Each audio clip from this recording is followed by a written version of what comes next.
Hey guys, welcome to our lesson on function composition. So before we get into function composition, I want to talk about function arithmetic, or in other words, doing kind of your basic mathematical operations with functions. So I want to kind of define some things here and kind of label some things. So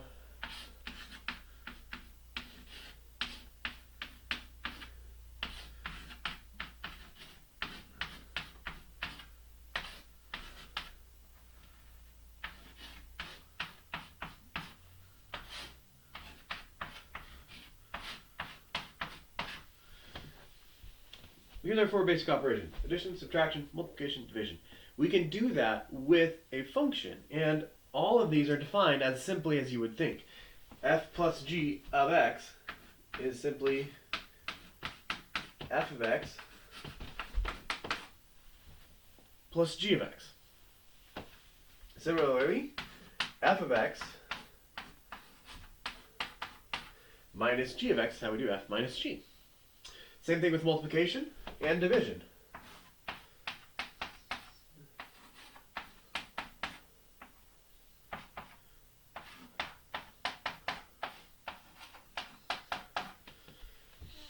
Okay, we have one caveat in this last case, and that's simply that g of x can't be 0 because we know we can't divide by 0.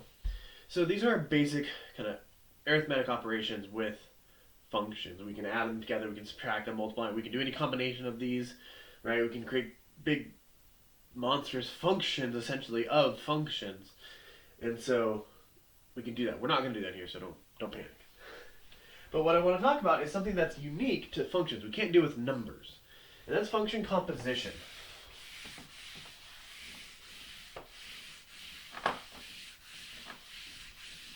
So, function composition is the process or the act of taking one function and using it as the input of another. And so the way we can symbolize this, the way we write this, is we use kind of an open circle.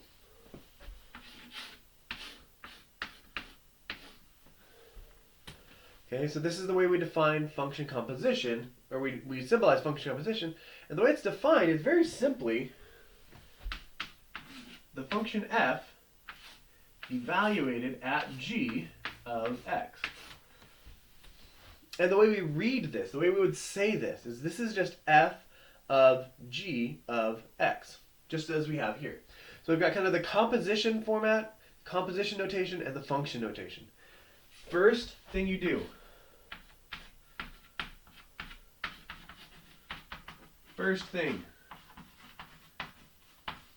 convert to function notation. Okay? If you're given something like this, convert it to this. And the reason why is because here we have order of parentheses. We can apply order of operations. We can just plug pieces in and just go. Whereas here we can't. We're just kind of, it's kind of this weird thing. It's this kind of mathematical kind of construct that's abstract and not necessarily this finite, or this definitive thing that we can apply with. Whereas this is this nice, easy thing. We figure out what x needs to be, we put that in, then we figure out what g of x is, then we put that in, then we figure out what f of that is, and we go.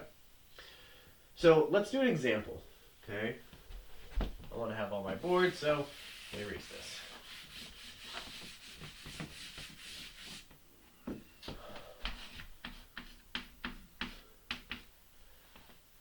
Say f of x equals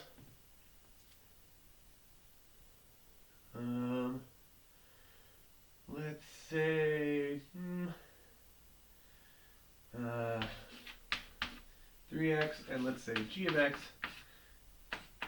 equals negative 2x squared. Why not? Okay. So let's play with these. Actually, I'm going to add plus 1. And instead of squared, we'll keep this even minus 1. We'll just go nice and simple. Okay? Same with linear functions. Let's look at a couple of things. I want to look at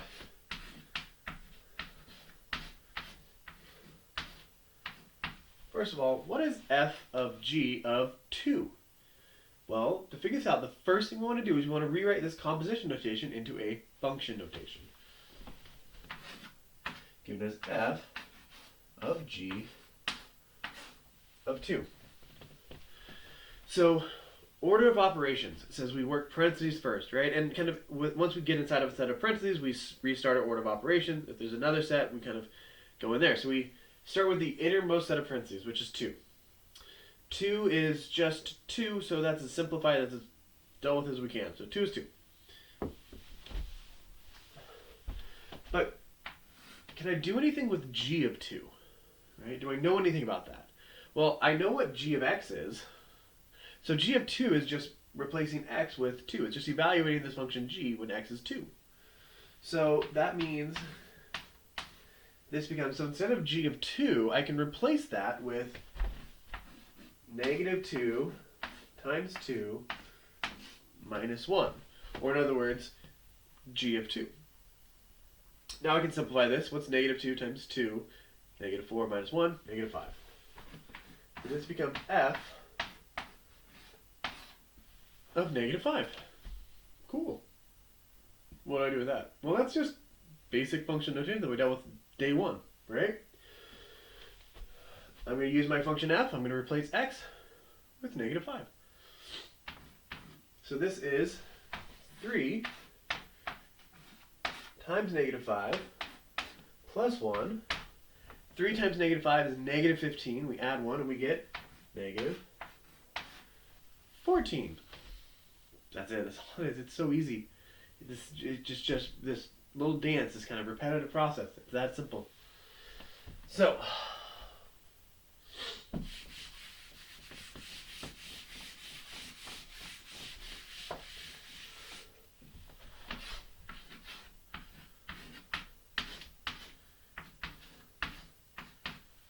what about this?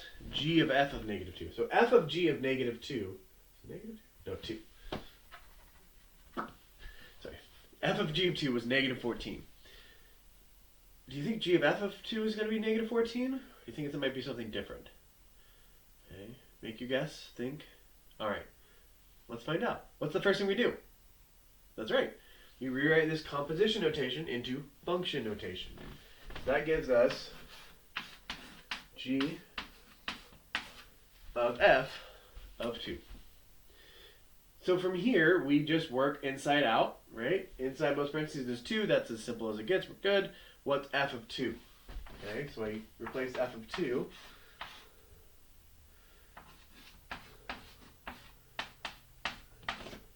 with 3 times 2 plus 1. So 3 times 2 plus 1. So 3 times 2 is 6, plus 1 is 7.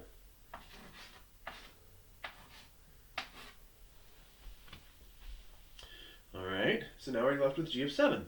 So we just put that into our equation. Negative 2 times 7 minus 1.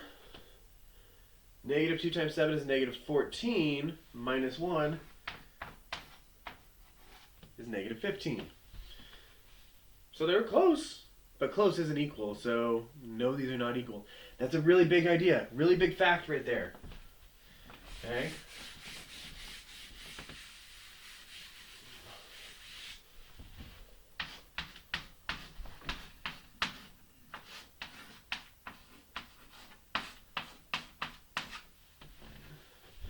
G of f of x does not equal f of g of x. Okay, function composition is not commutative. You cannot flip it around and have it be the same. That doesn't mean they're never equal. That just means it's not guaranteed to be equal. Okay, you're not given this fact. All right. So that right there, g of f of x does not equal f of g of x. Okay. All right. Now,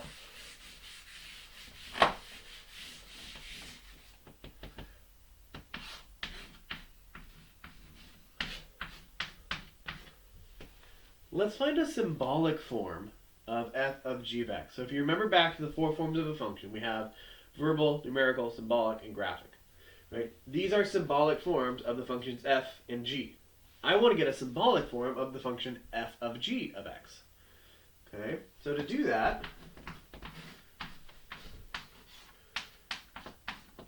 First thing we do, convert it into function notation.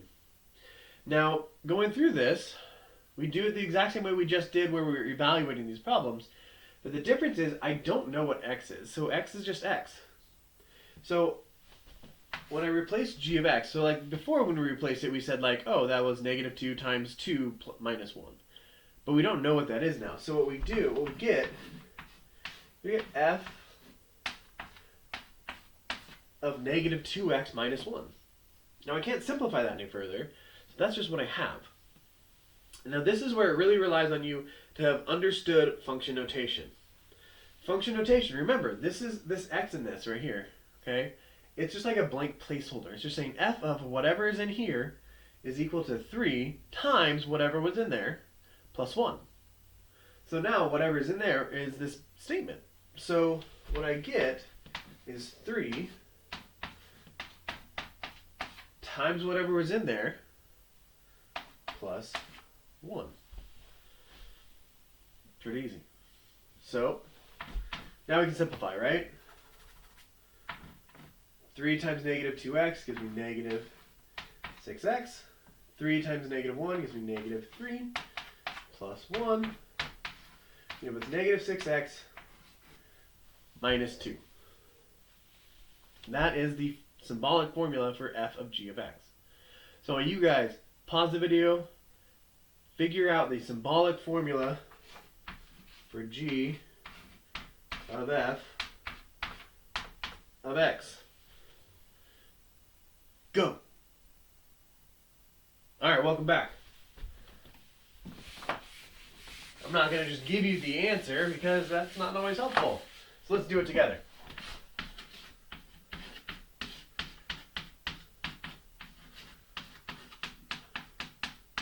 We always start out the same way, right? Convert from that composition notation to function notation every single time. Now, I don't know anything about x, it's just x, so what I know something about f of x. I know that f of x is equal to 3x plus 1. So I can replace f of x here with 3x plus 1. And then function notation says that g of blank is equal to negative 2 times that blank minus 1. So in this case, that blank is 3x plus 1. So I get negative 2 times 3x plus 1 minus 1. Negative 6x minus 2 minus 1. So we have negative 6x minus 3. That's it. That's all it is. There's our symbolic form of g of f of x.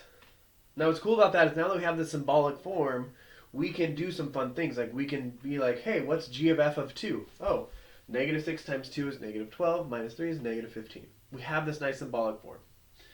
Now, there's some dangers with that, some pitfalls, and let me show you kind of what I mean by that.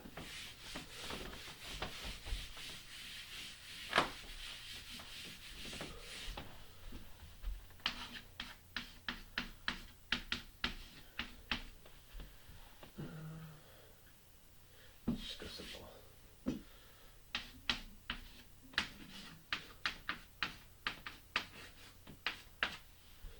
It's going to go really easy. F of x equals x squared, g of x equals square root of x. Okay?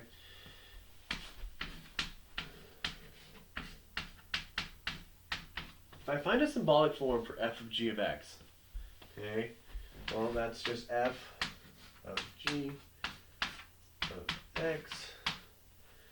G of x is just the square root of x, so I get f of the square root of x. This just means I replace this x here with whatever's inside there, so I get the square root of x squared, which is just x, right? So looking at this, we're like, cool, f of g of x equals x. So if I want to know like what's f of g of 5, it'd be 5, or f of g of 50 is 50. The problem with that is the order we do this in. Function composition, when we get this simple symbolic form like this, we lose the fact that what we're really doing is we're actually kind of taking our input, putting it into one function, and then taking that output and putting that into another function. Let me draw you a diagram of what's happening here. So for f of g of x, we start with some input. Just a little higher. From there, we put that into our first function g, and out of that comes this output g of x. Now what we do with that is we then take that and put that into the function f, and then from there we get out this f of g of x. Okay, this is what's happening. This is mathematically what's going on behind the scenes of function composition. And if you go back to what we did that very first example, when we evaluated f of g of 2 and g of f of 2, we did this, right? When we did f of g of 2, we took 2, put it into g, simplified down to get our output, and we took that number, put that into f. Now where we come into problems is with things like this g of x here. This g of x equals the square root of x. Because the domain of this is not everything, which means things can't go into here. What, in particular, cannot go into the square root of x? That's right, negative numbers can't go into the square root of x. So even though f of g of x, this symbolic form is just x, f of g of just simply negative 1 is undefined, because negative 1 can't go into this g. Okay, because the way we would solve f of g of negative 1 here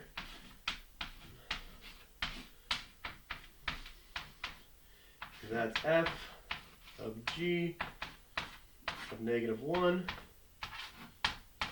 G of negative 1 is the square root of negative 1. And what is the square root of negative 1?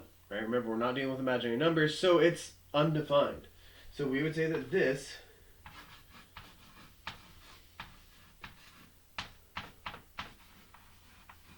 is undefined. So we have to be careful when we're dealing with these. And this kind of diagram can really help you out. And what's a really nice thing, when just something that you can kind of think in your head, do either of my two functions have a domain restriction? In other words, are there some numbers that can't go into my function? If there are, then you need to be really careful. If there aren't, if they both have a domain of negative infinity to infinity, then you're totally good and you can use this simplified form. Like when we had f was, 3x plus 1 and g of x was negative 2x minus 1, both of those have a domain negative infinity to infinity. They can take any number and they want. So for those, we could use that simplified form. It wasn't an issue. But here, when we have this g of x with a domain restriction, in particular, it can't take any negative numbers in, we have a problem. Okay? And so we have to be very careful when we're dealing with that.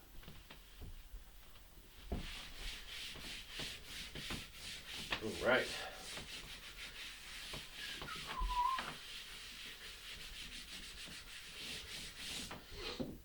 Now, what if I had something like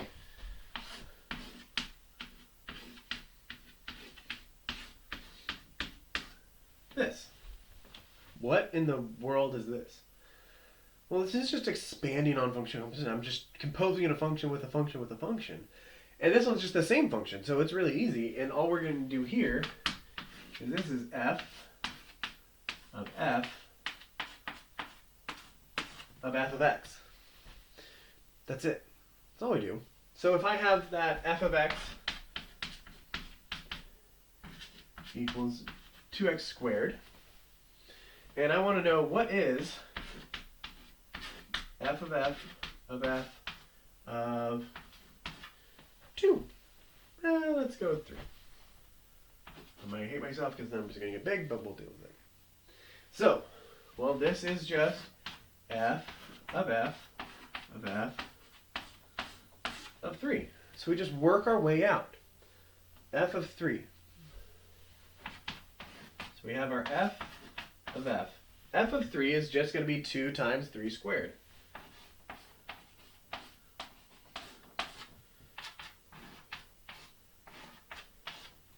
So 3 squared is 9, 9 times 2 is 18.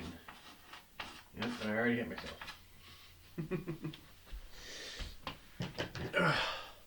Grab our calculators for this one for sure. So, next, we get f of 2 times 18 squared. 18 squared is 324, times 2 is 648. So that becomes f of 648, which is 2 times 648 squared, which gives me 839,808. So, got really big, but hey, guess what? There's still numbers. Numbers are fine no matter how big they are. When we have something like this, it's just repeating that process. If I had three different functions, f, g, and h, and I did f of g of h, it would be the same. We'd put in h first, then g, then f, or whatever order these are in. So just because we defined function composition with f of g with just one function of another, we can string that together however long we want. And it doesn't matter. It doesn't make a bit of difference. Okay? Almost done. Got one more thing for you.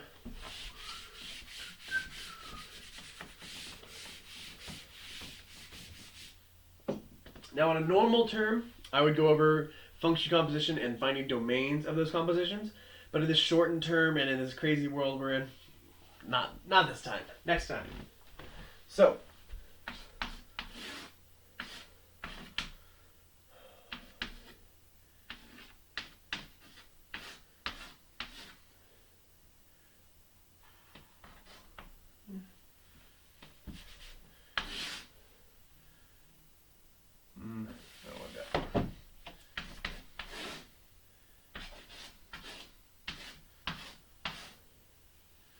let's see.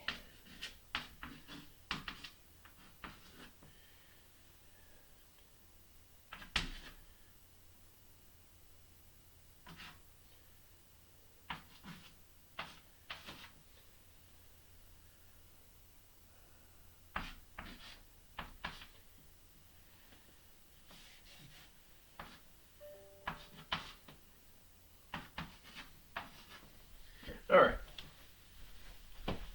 So I've just made up two functions. Now, this is examples of two functions in numeric form. Now, there's a really kind of crucial indication here, and this would be in the text of the problem, say on a test or something like that. I would give you this text. It would say something along the lines of, the functions f and g are defined by the tables below. So if I say that these functions, or these tables, define the function, what that means is that means there is no other points that work on this function. So the function f, its domain is the point -2, 0, 1, and 3. Nothing else. And the way we would write the domain of that is we use curly braces, and we just list them out. It's just singular values, so we don't have everything. We just have those single points. Okay? Same thing for the range in domain in G. So, what if I ask you something like, what is f, I'm going to change, just that. F of G of 5. Okay? So, the change I made, I just made this a positive 3 instead of a negative 3.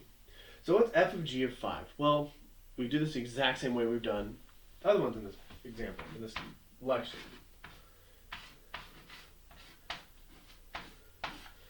The first thing we do is rewrite this from composition notation to function notation. So now we just ask ourselves, okay, what's g of 5? Well, this is the table for g. If it's saying that x is 5, so what's g? G is 3. So this is just f of 3. Well, what's f of 3? Well, if x is 3, f is negative 2. That's it. Now, what comes into issues here is, what if I asked you something like, what's f of g of 10? Okay, well, that's easy, right? We just do, instead of 5, we have 10, right? So we do g of 10, well, that's 2. What's f of 2? It's not up here. So what would that be? That would be undefined. So if I had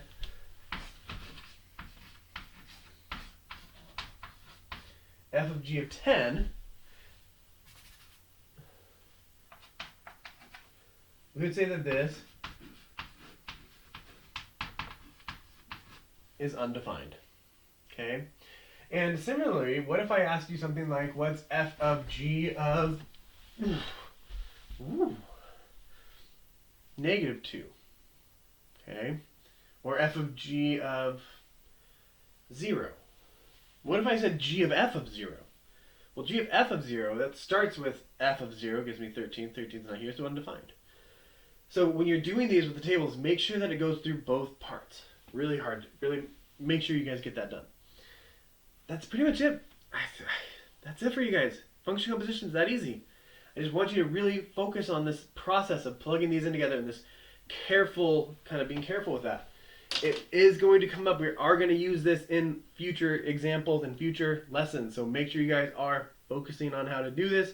Matter of fact, the very next lesson we do on inverse functions is going to require compositions to be involved. So with that, have fun, guys.